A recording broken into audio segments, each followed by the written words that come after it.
It's time for Dan Barrero's Top 5 at 5. Brought to you by Gutter Helmet of Minnesota. Never clean your gutters again. Learn more at gutterhelmetmn.com.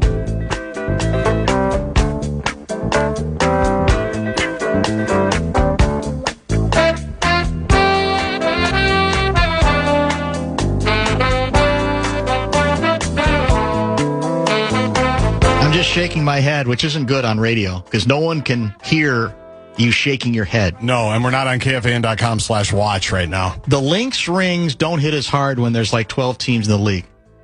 How many teams, look it up for me, how many teams were in the NBA when Bill Russell and the Boston Celtics won title after title after title back in the day? How many? Is there any goofball who is, for that reason, disparaging and no longer honoring the Celtics of that vintage and Bill Russell of that vintage? When there were as few teams as there were. How many were back then? His rookie season was 1956-57. There were 8. How many times do you hear people go, well, only 8 teams? 1961, it grew to 9 to 10. So stupid. His final season, there were 14, 1969. Here's another one. It's insane that how people... I think we've got listeners most of the time who understand, but there's this proportionality issue in which some of them don't. So with that logic, Olivia Miles should beat Anthony Edwards in a one-on-one matchup, eh? You must have blue hair. She would lose 100-0. What does that have to do with the point that was being made? We aren't comparing player to player. We are comparing each player individually in context to the players they match up with and compete against. You can't possibly be that moronic to think that anybody with a straight face is coming close to suggesting that Olivia Miles could score whenever she wants to on Anthony Edwards. Why is this concept so difficult for people? Just as, here's the analogy I'd give you. There are people who look at me and they say, man, go back and look at some of the tape of the speed of the basketball in the 60s or maybe even the 70s. Compare it to what you see today. How can you compare the two? And I say, I'm not trying. I'm evaluating players again from the 60s and 70s against other players they were matched up against at that point in National Basketball Association history. And those are all males. That's nothing to do with females. It's the same argument that's just a waste of everybody's time. It's not me attempting to compare necessarily the basketball in general in terms of speed or whatever. It's what did those players who at that time had whatever the limitations were regarding training, where the game itself was at in terms of its history, in that time, what did the best players there do against the other best players at the time? Why is it is it a lack of imagination people have? Is it a lack of vision people have? It has nothing to do with pretending that the best WNBA player could dominate the best NBA player in 2026. Why is that a difficult concept for people? If I had the answer, I would tell you. Yeah, I don't know. All right, well, let's do as much of a top 5 at 520 Sports Fix as we can now that I've ruined it again. Olivia Miles had 20 points and 7 assists before an ankle injury had her leave the game with about 5 minutes to go in San Francisco Davy. More on that ankle in a minute.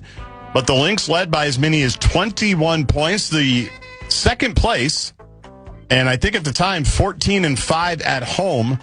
Golden State Valkyries did cut the lead to 7 early in the fourth quarter. Cheryl Reeve called a timeout. Yeah, but realistically, how would the Lynx look against the New York Knickerbockers that just won the title? That's a great question. If we're being fair. Yeah, that's true. Would they have a chance to score at all? Would they even beat the University of Michigan men's basketball team that won the national championship? Probably not. Or the best high school team here. That's the other one that I like. Go ahead. So Olivia Miles scored 20. Kayla McBride did the night-night celebration, which I'm obsessed with. What did she finish with? 20 points as well. Made 3 3-pointers. Nafisa Collier, 18 points, 8 rebounds. And the Lynx improved to 30-7. As I pull up the WNBA standings, they are now 4 games clear of everybody else. They are in first place, 4 games ahead of the Valkyries, 5.5 ahead of Indiana. And the Valkyries come here, by the way, on Monday for a showdown at Target Center. But before that, the Lynx will stay on the road to take on the Washington Mystics.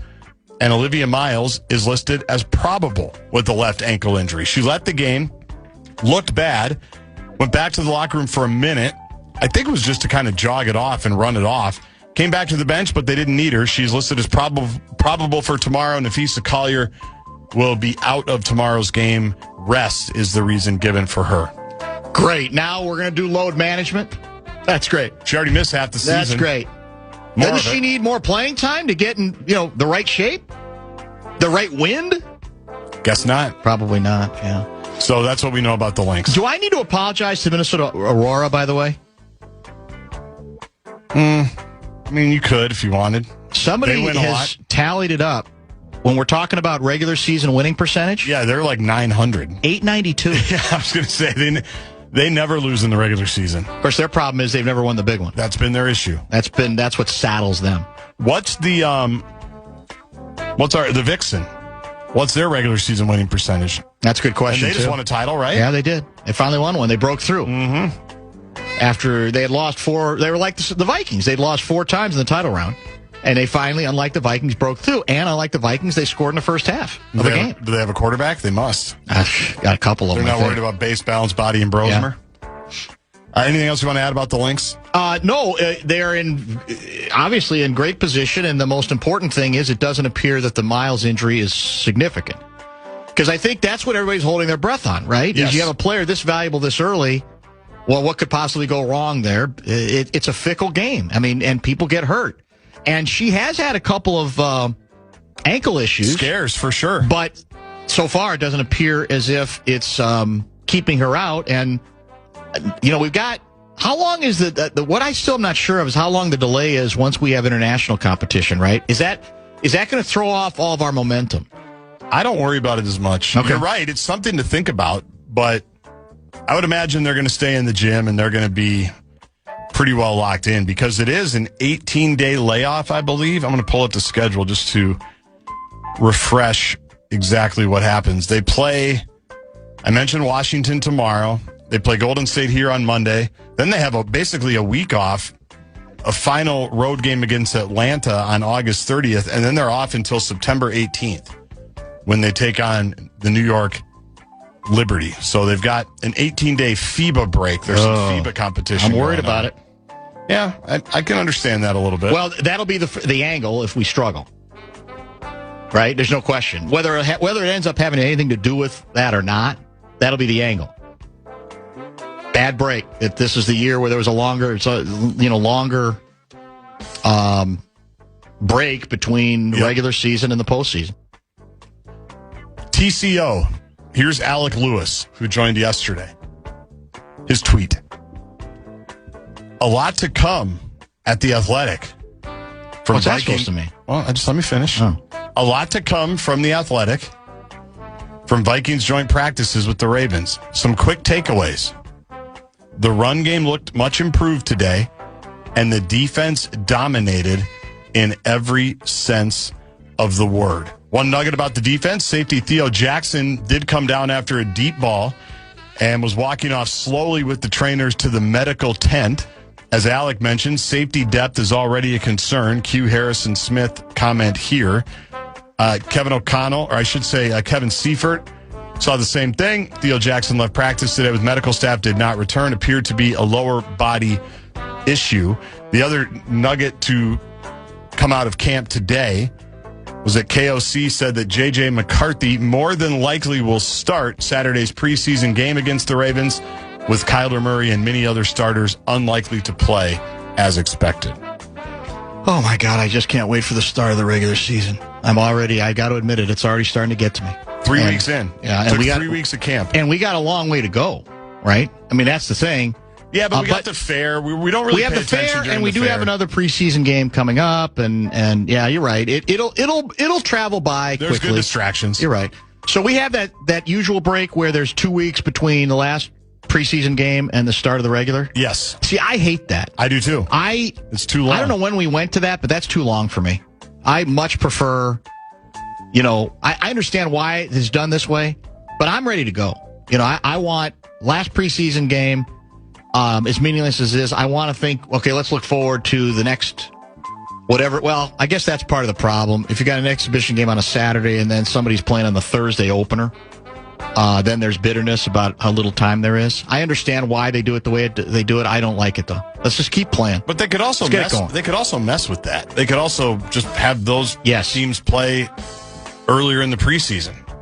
And then they might have to have a short week. Because also the starters aren't, the guys that are playing in the opener aren't playing in the final preseason game anyway. So they could get away with that. That's also true. They could easily get away with that. Put that game on a Friday. It's the most sacrificial of all the games. Yes. Yeah. Exactly. Especially now. Was there anything else I really needed to tell you? There's not a ton going on. I could lie to you and bring up stuff, but it's really the links. And it's did you mention this, that the head coach confirms that JJ is going to start and play a lot in the second preseason game, and we're not going to see any more Kyler. The question is how many starters we see, and then you're back to how fair is it to evaluate JJ, as in McCarthy, I should say. Yep. And I guess they think it's fair because they say, well, he's still out there, and he's at a point now where he has to just make some plays and has to show some signs of progress for everybody concerned. The one thing I will bring up with you in particular, did you see the Fernando Mendoza revelation? They wanted to keep him and he didn't want to stay? No. Who? Oh, wait a minute. I'm thinking of his brother. No. There was a story yesterday indicating, what's the Mendoza brother's name? I don't know. Whatever his name was, I think he was a younger brother. Yes, he was. There was a revelation yesterday that Indiana actually wanted him to stay and he chose to go elsewhere. Now, I don't know what that means. Maybe he understood that, well, even if they're saying you want me to stay, you really want to get the TCU guy anyway, whose name now escapes me, who I think is slated to be the starter. I don't know. So you mean the Heisman Mendoza? The original Mendoza. Okay. He was on the Bussin' with the Boys podcast, I think. Cousins was on it as well. Did he rip Cousins? No. Those two are they're buddies. Thick as thieves. But how might history have changed here? This is what he revealed. I don't want to play the audio because I don't know if they're swearing. But he reveals that he almost went to Georgia, actually called Kirby Smart, the head coach, late at night to commit to the Bulldogs. Kirby Smart didn't pick up. What? Mendoza slept on it, and with the guidance of his mom, he changed his mind to Indiana. That's huge. I didn't see that. He says it was a late-night decision. It was really coming down between the two. Is he rewriting history here just because it's a hell of a story? Mendoza knows his story's good enough. Everybody loves him. He's a shucks guy. That doesn't follow with him that he would sensationalize it. He says it was a late-night decision. At the point, I was like, you know what? I'm going to do it. I'm going to go to Georgia. I gave the phone 3 rings. My mom was looking at me like, so I was like, flip it, he said. I hang up the phone. It wasn't him not picking up. I took a sleep on it, and the next day I just prayed on it, and thank God, because Indiana was the choice. Has Kirby confirmed this? I don't know. I mean, the Jackals have to go to him, don't they? Probably. Yeah, probably. That's a hell of a story. What were you doing that night?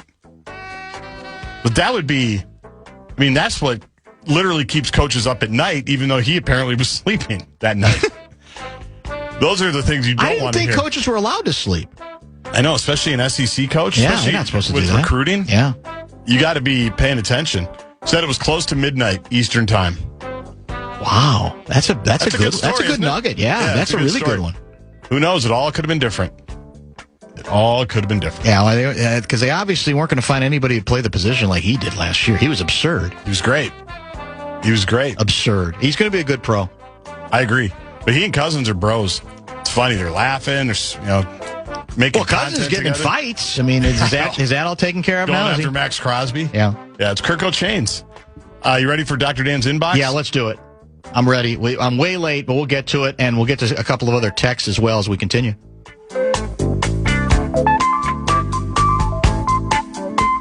This is Bumper to Bumper with Dan Barrero on The Fan. From the 1-800-ASK-GARY Traffic Center. This report is sponsored by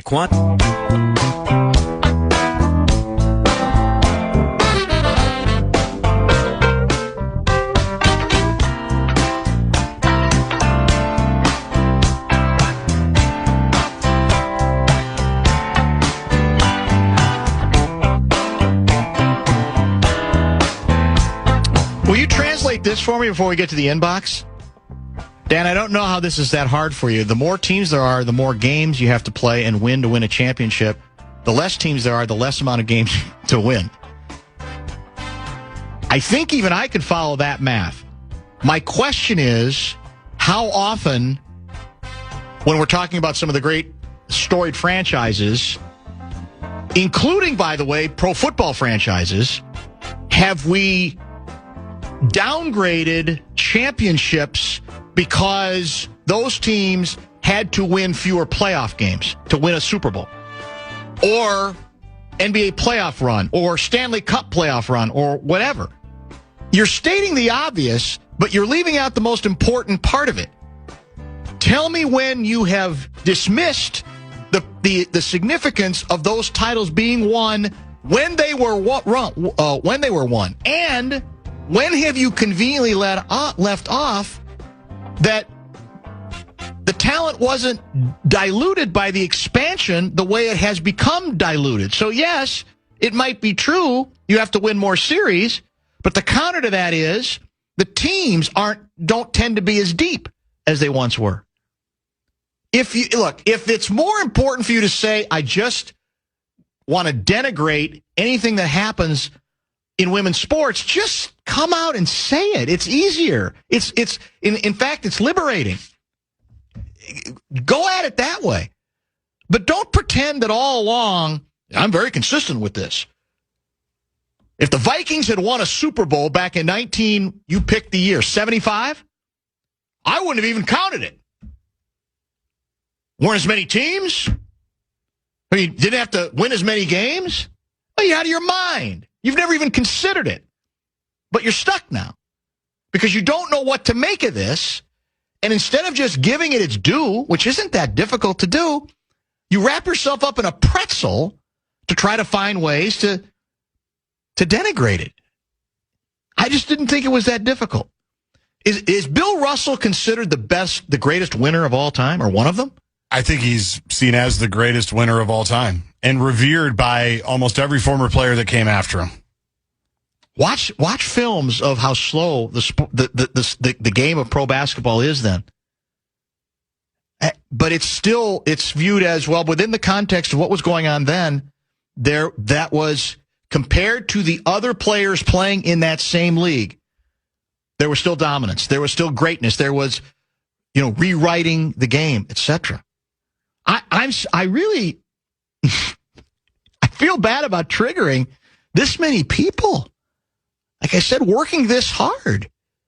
It doesn't, I just don't think it has to be that difficult. How many playoff games, how many rounds were there for the Green Bay Packers? In the Lombardi years? None. Or maybe one. Do they still count? They still have the numbers on the stadium. It's bizarre. All right, let's get to Dr. Dan's inbox and who knows what else, as we already had Gleeman in studio, an outstanding hour with him. And I got a couple other things to try to squeeze in before we're done, but let's get her started. It's time for Dr. Dan's Inbox. Letters. Oh, we get letters. We get your letters every day. JG at KFAN.com if you still want to get in. We'll do a couple here, take a break, come back, one more segment with it. Unless I get distracted, which is likely again. In this case, it's not, I was about to say it's not politics, but I guess it maybe kind of is. Yeah, I think I was going to say. It ends up probably being more political, yeah. It definitely could be. Dear Dr. Dan, checking in for John Wooden get dismissed? I mean, all the advantages he had back in the day when there were like 9 programs that mattered? And he didn't get caught cheating. Well, that's who you ask. That's a fair point, too, as much as I hate to acknowledge it. Checking in for my extremely comfortable chair. Life is different. The sun is shining, the baseball is good, and nobody has asked me why I pulled the starter in the 5th inning in months. It's incredible. Sometimes I sit back, put my feet up, and think about Minnesota. 7 seasons, 3 division titles, a playoff series win, and approximately 47 million questions about the bullpen. I miss the people. I miss the ballpark. I even occasionally miss Minnesota winters. Then I look out the window. Nope. Turns out being a special assistant is fantastic. I assist when something feels special. Otherwise, I'm in the chair. I'd write more, but I'm approaching my mandatory afternoon rest period. Warmest regards, R. Baldelli. P.S. The chair is day-to-day. We are managing its workload. That's very well played. And I got to believe that Rocco is doing just fine, right? Like you say, if you land, you're landing on your feet if you land to be a consultant for the best team in baseball, right? Even though they haven't always played like it this year. Who is going to argue with that? And I think it does too easily get into a situation where we're going to compare our current manager to him, and one's a lot better than the other. You care to hazard a guess on Rocco's regular season winning percentage as a manager for the Twins? I'm going to say just over 500. Very good. 511. Yeah. Which is fat when you consider the franchise, right? Who's going to argue with 511, 527, and 505? Now, again, the game was a lot different then. It's nowhere near as good as it is now. And the players were a lot slower then than they are now. A lot less athletic. We have to factor that in, too. For sure. But in any case. It's time for This one, Dr. I like this one. This one's vicious. This one is vicious. I think. Get your letters every day. Dear Dr. Dan, I've taken great interest in this Lynx team this season. In particular, their head coach, C. Reeve. She's pretty good at it, it seems. I notice she doesn't wait for her players to find flow. When things are clicking, leads are slipping, etc., she calls timeouts and seems to have actual specific and strategic answers and adjustments for her players, and then they go out and execute them and close games out. I can't seem to find her contact info. Do you have it? And if so, would you be willing to share it with me so I can reach out to her to see if she might be willing to mentor me on when to take timeouts? Why are you reading this? And in-game adjustments. All it's going to do is fuel the whole thing again. Would deeply appreciate it. C. Finch. Oh, man. It's The timeout thing is fascinating. Yeah. And it's apropos to last night. We've talked about it. It's true. The 20-point lead. Now, you could argue Cheryl should have called it earlier. Yeah. But it got down to 7 points. Early fourth. She calls a timeout. They come out and get 3 straight buckets. Pretty much your ball game. Here's the thing. One of the open questions I had for C. Reeve, despite her success, 4 titles, etc., was possibly that she was too old school. Possibly that whether it was fair to her or not, maybe the league was moving on, the vast majority of players, and saying, yeah, we know that's the way it was, but we don't like it anymore. I wondered how much of a transition she was capable of making. I think what we're seeing this year is she has handled that part of it. And I think part of that is, and you could argue Miles has made it easy for her.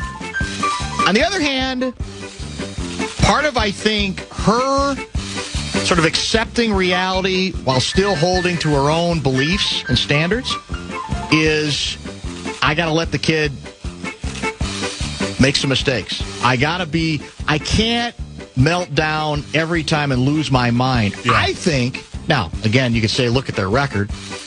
How difficult, how challenging is it going to be for somebody with a record of, what do we say, 30-7? 30-7. To not lose your mind on the sidelines. She's mad the whole game, though.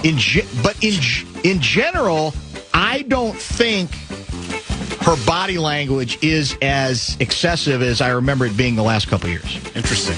That's my view. Now, maybe I'm wrong. Maybe other people would disagree. Well, I think it's fun. I think it's funny because they're always playing really well, and she's always mad about something. You know who gets in trouble when Miles makes a mistake? Do you know who, in my opinion, bears the brunt of it? Who? Elle Whalen. Yeah, well, that's part of sometimes what you got to be in that role. Like, she doesn't always yell out to the court. She'll turn to the bench and yell at Lindsay. That's okay because Elle Whalen can take it. She can. And Elle Whalen especially can take it. Why? Because she worked with her, knows her probably better than anybody. She does. That's why she's there. To that extent, and she even got away from it a little bit to get back into it. And so that's actually a good buffer, right? And we talk about that. I mean, the best teams, that's what they do. Now, on male teams, they're a lot better at it. We know that, but, that's You better work on the inflection that's even stating more. the obvious. Yeah, that wasn't sarcastic enough. Someone might have heard that. You're probably and now, right. here's the problem. Yeah, I'm you're gonna going to get transcript. That's true. People are going to transcript it. What's that idiot in Minnesota saying? Oh, we don't on need a this. 100,000-watt radio. Yeah, we don't need this. That's true. We'll come back and keep going with Dr. Dan's inbox. Oh, we got to get caught up, don't we? do. JG at KFAN.com. Bumper to Bumper with Dan Barrero on The Fan. Our iHeartRadio Music Festival Presented by Capital One. is coming back to Las Vegas.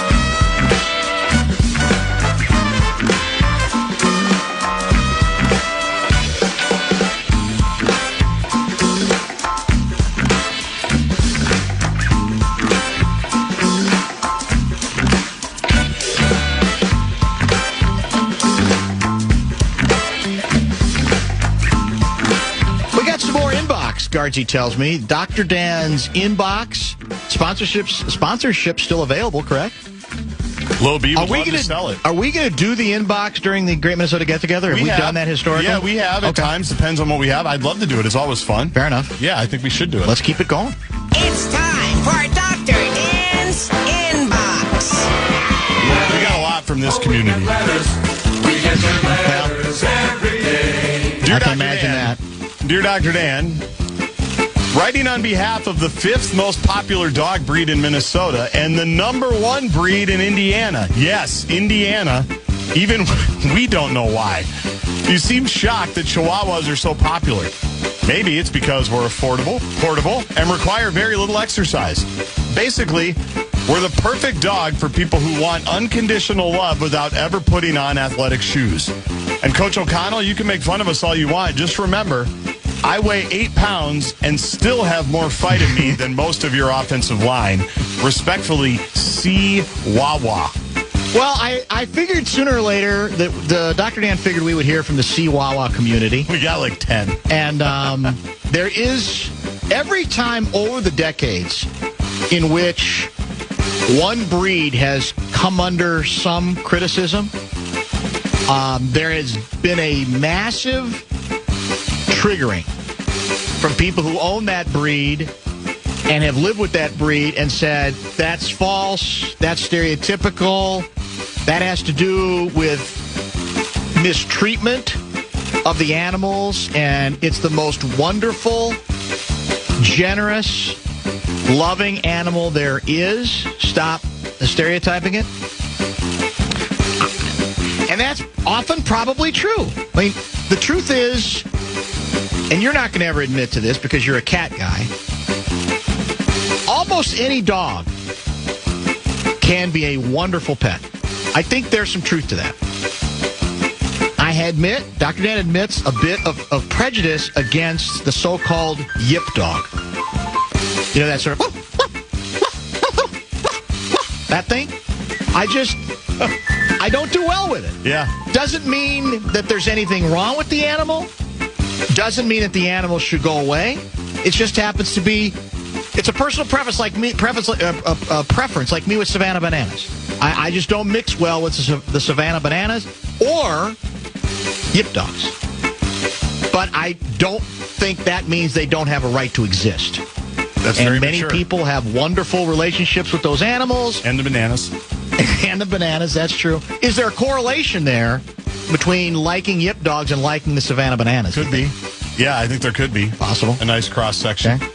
It's time for Dr. Dan's Inbox. Letters. Oh, we get letters. We get your letters every day. Dear Dr. Dan, the Minnesota State Fair starts in a week, and I've got a question. Where is Case Seifert? I'm not saying Case Seifert needs to spend all 12 days out there. I understand he's busy. The Vikings are practicing. Cuts are coming. Somebody has to stand out at TCO Performance Center and tell us who got 3 reps with the second-team defense. But I have a concert scheduled at the State Fair, Dr. Dan. A concert, Kevin. I have to rehearse. I have to perform. There are logistics. There are people involved. And somehow I'm still able to locate Falcon Heights. Meanwhile, Case Seifert acts like the fair is being held in rural Saskatchewan. I don't know if I'll make it out. Kevin, they put up signs. They have buses. Millions of Minnesotans have figured this out. At this point, I'm starting to think it's personal. Maybe K. Seifert is afraid of the Pronto Pup. Maybe S. Martha said something about his coverage of the Vikings secondary. I don't know. But next week, I'm standing on the stage performing for thousands of people. I'll be thinking about one man, K. Seifert, at home, probably watching preseason tape. Sincerely, J. Jam. Well, that's an interesting text right there. Here's where I will agree. Here's the way I'm going to put it. And this will probably trigger some people. K. Seifert is not obligated to attend the Great Minnesota Get-Together. But just as is the case with those as adamant about not giving the Minnesota Lynx the time of day and their due, it's your loss. You're right. But it's also your loss. And I honestly believe, Dr. Dan honestly believes, there will come a day for those individuals that they will regret the stubbornness of the decision made. That they'll look back and go, it's not a bad event, the State Fair. Or it's not a bad ball game to go see or watch on TV. Olivia Miles and the Minnesota Lynx. Again, free country. You have every right to that position. But I think it is your loss. That's Dr. Dan's standing position. And as triggering as it might be to some people, I'm going to stick with it. It's time for Dr. Dan's Inbox. Oh, we get letters. We get your letters every day. Your Dr. Dan is B. Bielema now coaching the M. Brewers. His card must have told them to go for 2 to make it 22-0. I thought that was a very classless decision by a baseball coach. This from T. Brewster. Is B. Bielema now coaching the M. Brewers? Where is T. Brewster? Do we know yet? Have we established his latest stop? I don't think he's anywhere right now. Isn't he at Vanderbilt with Jake Hill? No, God, no. No? I don't think so. No, that wouldn't He make was at Charlotte most recently. Remember, he was the interim coach. You're right, there? but we need to know where he is now. So you think he's just out of it? That's hard for me to believe. Yeah, it doesn't look like he's doing anything right now. Yeah, he was the Charlotte interim coach last year. It doesn't look like he landed anywhere. I don't feel like C football is quite the same without him. There is a void, isn't there? It is, because even if we like to kind of mock him and ridicule him, it's just not the same without that opportunity. There's no reason to do it if he's not at least found a way. Because what's the bit? The bit is new place, Greatest having place fun ever. with the nickname, greatest place ever. Can't wait for you to come and see me in Paducah. Love Paducah. Can't get enough Paducah, Kentucky, wherever it is. And now, is he even on X right now? I'm going to look him up, although I'm blocked. Look him up, because I think I'm still blocked, too. Yeah, we're all blocked. So I don't know. Blocked by Brew. Didn't we make that? Speaking of State Fair, that was a great selling State Fair T-shirt. That was, wasn't Blocked it? by Brew. I still see some of those at Huntington Bank Stadium. Let's do a couple quick ones here. It's They're kind of timely. for Dr. Dan's Inbox. Oh, we get letters. We get your letters every day. You're Dr. Dan. 1 week from today, the fair begins, the most glorious time of the year. But too often, as a loyal listener, visiting you at the fair, for me, has meant sunburn. So here's my question, Dr. Dan. How are preparations going for that nice canopy we've always promised? We've always been promised. This from listener that's been waiting for years. So not technically the bit, but I liked it. Here's the way I'm going to characterize it, because I'm traditionally try to take a few days before the fair. I'm going to do that again. Doing TV tomorrow, and then I'm taking a few days off from the radio until next Thursday. And in my dream, this is in my fantasy world, You guys have all done a great job of keeping the secret and the surprise away from me. And then out of nowhere, when I show up next Thursday, Great Minnesota Get-Together, a canopy is going to be up to change everything for the Rubes. Because more than anything, we're about protecting the Rubes. They're the ones who make the effort to come out to see us day after day. It's true. I don't think, in my perfect world, they shouldn't have to bake all the time. I don't do well baking in the sun without a canopy, no matter how many layers of hat I've got on and sunscreen.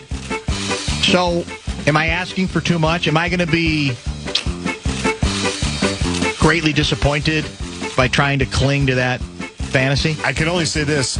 If there is a surprise, I'm not in on it. Well, no, that's part of the bit. That's part of the surprise.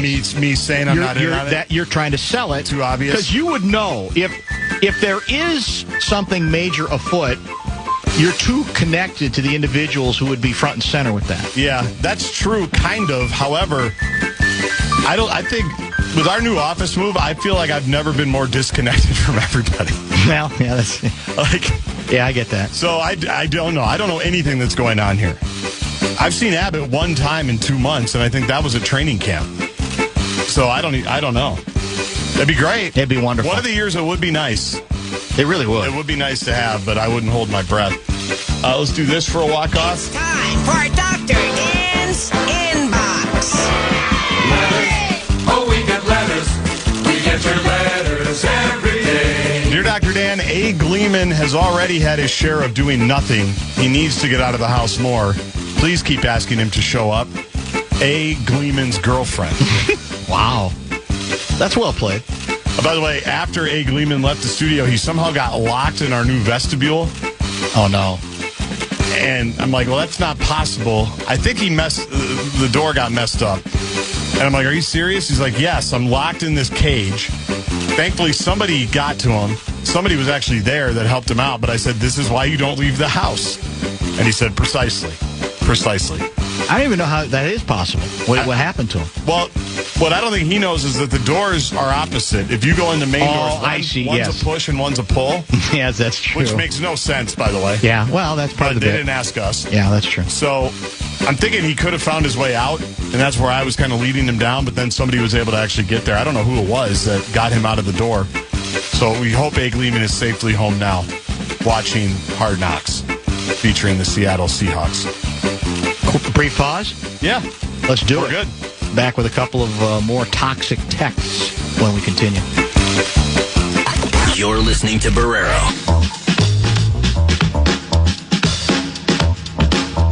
Which day are you guys doing Exotic Animal Guy? He's talking about Two Dogs? Oh, it's got to be. Yeah, Two Dogs. That's Thursday. Always day one. A week from today. So that'll be a week from today. Time to be determined because we may end up being very guest intensive that day, but he'll be there. Maybe even in prime time because a lot of years we have in the 3 or 4. Maybe he ends up being in the 5. Yeah, we'll see. So we'll see how that goes. You'll have all that scheduling information as we get even closer, correct? Yes. That won't be difficult for you I'm staring at the sheet right now. to do. I have a heavy subject, but it's 6:06, 6:07. I don't want to leave you with it for you to pick up the pieces. Or are you taking a couple days too? Next week I am. I'm in tomorrow. Next week. Max Okay. and I are hosting tomorrow. Tomorrow? Yep. From TCO? No. Oh. There's no practice tomorrow. That's true. Preseason Game 2 preparations. Today was the last day open to the fans. Like Abbott was there tearing everything down. Is that right? Yeah. Wow, I didn't even realize that. It happened fast this year. It's remarkable is what it is. Where were we here? Get to a couple of texts then. I'll keep it a little simpler as we wind down a little bit. I thought Kay Seifert was a huge Weird Al fan, and he still won't even make the trip to the fair next Friday to see him. That's correct. He won't. I know. We thought we had a shoe-in. Yeah. But he says he's seen him so much that he doesn't need to keep seeing him. Brew is apparently at Sacramento State. Really? That does sound familiar. Stingers up. Are they the Stingers? Sacramento State Stingers? I don't know. I guess there's I'm something. still blocked by him. I tried to find it, and I saw a couple of public tweets, but I can't see his description, I don't think. So I don't know if he confirms that he's at Sac State. Unless it's possible he's already left there and he's on his way to someplace else. Let me see. Yeah, Tim Brewster has blocked me. That's now, we're talking about decades of blockage. Yes. 612 guys, stand with Seifert. I've lived here 25 years, haven't been to the fair, have zero desire to attend. The only thing Minnesotans pump their chest about more than the state fair is their cabins. Proof was your Sunday show last Sunday. Here's a classic Tim Brewster tweet, by the way. Recent one? No, yeah, August 10th. Okay. This is just classic. I couldn't be happier for Drew Brees and his induction into the NFL Hall of Fame. Drew epitomized what it meant to be a professional. Congratulations, buddy. What's wrong with that? Like he had anything to do with Drew. Like, yeah, me and Drew are tight. Just trying to be generous. Oh, my God. So he must have had him in San Diego. Because he was. I don't remember. Is that right? I think he was an assistant coach then for the Chargers. So he must have been around there. Charlie from Prior Lake writes, I'm going to hear that Barrero yipping in my nightmares tonight. That was impressive yipping, I will say. Some people want me to do a St. Bernard dog impression. Now, my assumption is it would be yet less yippy, but I don't know even how to begin to describe it or how to fake it. St. Bernard. Not exactly sure. Yeah, it seems like it'd be a heartier bark. It would have to be a deeper bark, would it not? For sure. Toxic. Hold on. Toxic text line is trigger. JG in the inbox trying to rejigger. Today, it's WNBA emails. Go figure. Wolves in 5. Minnesota women have got good game. The men's teams always come up lame. So get on board or leave in shame. Links in 5. That's from Living the Dream, Gal and Blaine. I like links in 5. I hope this irritates all those fans who can't get on board with women's sports. I appreciate you reading my comment, even though you destroyed it, but I think I should clarify what I meant. Gleeman stated that Miles is further ahead in her respective league than Anthony Edwards is in his, then backed off of it and said she's just a better basketball player in general. That is completely untrue based on the fact that the better basketball player should beat the lesser one. Right. Well, again, I guess it's all in the semantics of it. When I say better basketball player, I don't mean it literally. I wouldn't. But I'd say not compared to one another, but compared to the spheres in which each of them toil. Right? And we don't have to get into this silliness about that, generally speaking, Anthony Edwards could not best Miles in a game of one-on-one. It bores me. It doesn't really interest me for the sake of evaluating players. I've tended, whether we're talking about male, female, or male across the board in different eras, I'm just more interested in ranking them in relation to their peers. Yes. The players that they play against. Anthony Edwards is unbelievable. But I don't think it's sacrilegious to say, if you're honest, that in terms of immediate impact and influence within her sphere, Miles has been more mythic than Anthony Edwards has been at the same time, right? That's not saying, you're saying that Anthony Edwards is an inferior player. No. It's just, we're just talking about impact, and it's not even intended necessarily as a rip. No. To Edwards. It's to make the point that it's simply proportion here and comparing within that particular realm. And then I think because people are so defensive about being told, well, actually, there's women players who are every bit as good as men's players, and then they lose their minds and assume that that's what's being said in this case, in which case, for me, it's certainly not. Now, I will add this, because you said the other day, it's now official with Miles' emergence. People have to give up Dan Minnesota's got to give up the ghost on the Angel Reese thing. Yes. Now, somebody texted at the time, and I didn't use it then. I'm going to throw this back at you because it's hard to argue given the way Miles has emerged. But can you also make the argument that the chances the Lynx might have a fifth WNBA title already were lessened without the rebounding prowess that Angel Reese absolutely would have represented if we would have decided to draft her? You could. In fairness. You could. Yeah. I'll also say they were a missed layup and a bad travel no call away from having the fifth title anyway. Right. So it's kind of saying the same thing. Yes, you definitely could, but I don't know if Angel Reese is changing your franchise for the next 10 years, which is what Olivia Miles is doing, right? Well, that's what you get back to. Is there anything, though, that matches a sure winning another title? And again, you could say, well, there is no sure thing. That's hypothetical. We don't know that another rebound would have made a difference, although at the end of that game, that was a problem. Yeah. Was getting a rebound. So I'm willing to factor that in. The problem, though, is when the player becomes as influential as Miles seems to be on the track of becoming, then it almost, I think, shuts down most of the discussion and most of the debate. Yes. And because she's not just another good player, she's a game-changing. She is showing us the promise of being a career game-changing player for 10 years if she can stay healthy. She is the engine that's driving this entire thing. That's correct. Right now. As good as the team was going to be without her, if she wasn't even here, she is the absolute engine. Now, in fairness, I would also say if the Lynx were to flex and say, well, we had a plan. We knew that the 2026 draft was going to be XYZ, and so we wanted that. Like, we knew Olivia Miles was going to be this good, or we were going to be good with AZ Fudd or whoever it was. That, to me, would be too convenient of logic. No question. Talking about the trade. Yes. There's no way you can see that. You can't. And so many things had to break right for them, right? Chicago had to be terrible.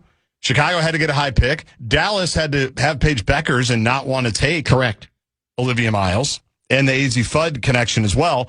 So many things had to break, but they were in the right spot at the right time, and sometimes organizations need luck. And I'm still here to tell you. Now, again, you're projecting here because we didn't know that Miles was going to be as good as she's been. But if you think there's that chance, I don't care about any other consideration, and 2 basketballs and 2 point guards, whatever, there's not a team in the league that wouldn't find a way to make Paige Beckers and Olivia Miles work. Do you think? It'd be fun to watch. Because Miles is too good of a scorer. I know. It'd be so fun to watch. That would be almost unstoppable at some point. Well, maybe we'll have Paige one day, and we can be the team. Well, you can't rule that out. Only time will tell. We'll get a final break, review a very controversial program, and prepare you for the rest of the night and the rest of the week. This is Bumper to Bumper. Show Wrap is brought to you by American Pressure, commercial-grade pressure washer since 1975. It's the Bumper to Bumper Show Wrap.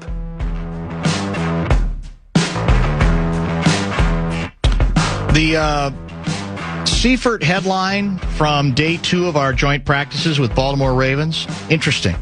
Vikings defense dominates. Wide receiver Justin Jefferson's timing with Kyler Murray remains under development. And there are more notes from the second day of practices. Sounds like our defense was very good. Sounds like our passing game with Kyler.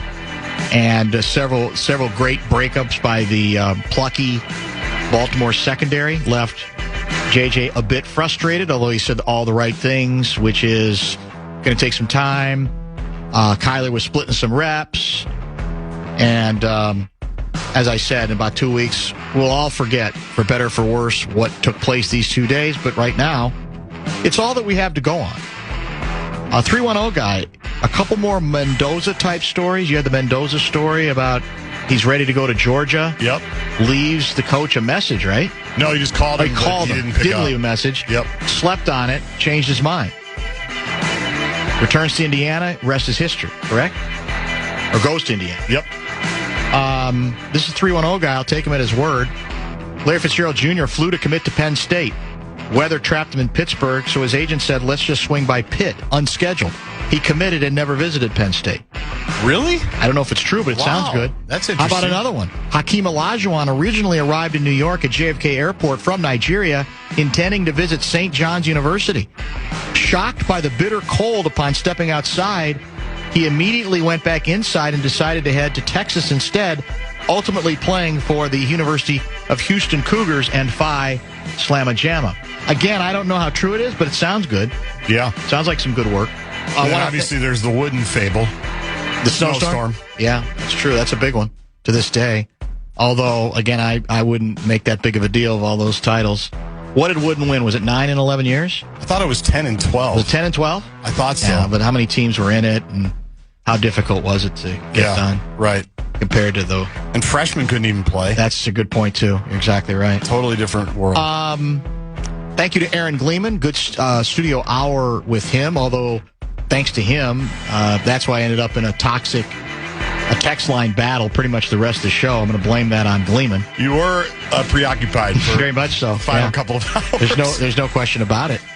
And you actually should be surprised at my restraint since, because there are 5 or 6 more I believe that are not worth getting into at this point. I want to thank him for his contribution coming in studio. We won't not see him at the fair. Good work by Dr. Dan's inbox as well. Extremely good. A lot of good letters, good contributions there. And as I said, I'm going to take a few days. It's always about preparing emotionally and physically for the grind of the Great Minnesota Get-Together. It's like our training camp. Basically true. So you're going to be in charge tomorrow, correct? Yes. And then you're taking a couple days off next week, too? Exactly. Before Wednesday. So are you off Monday, Tuesday, Wednesday? I am. Okay. So I don't know what. We'll probably be doing some Sinekin, maybe some Russo. I'm not sure what they have Maybe going. some Alec Lewis is in the mix. Oh, okay, good. I heard rumors of Alec, which would be great. And you'll keep people updated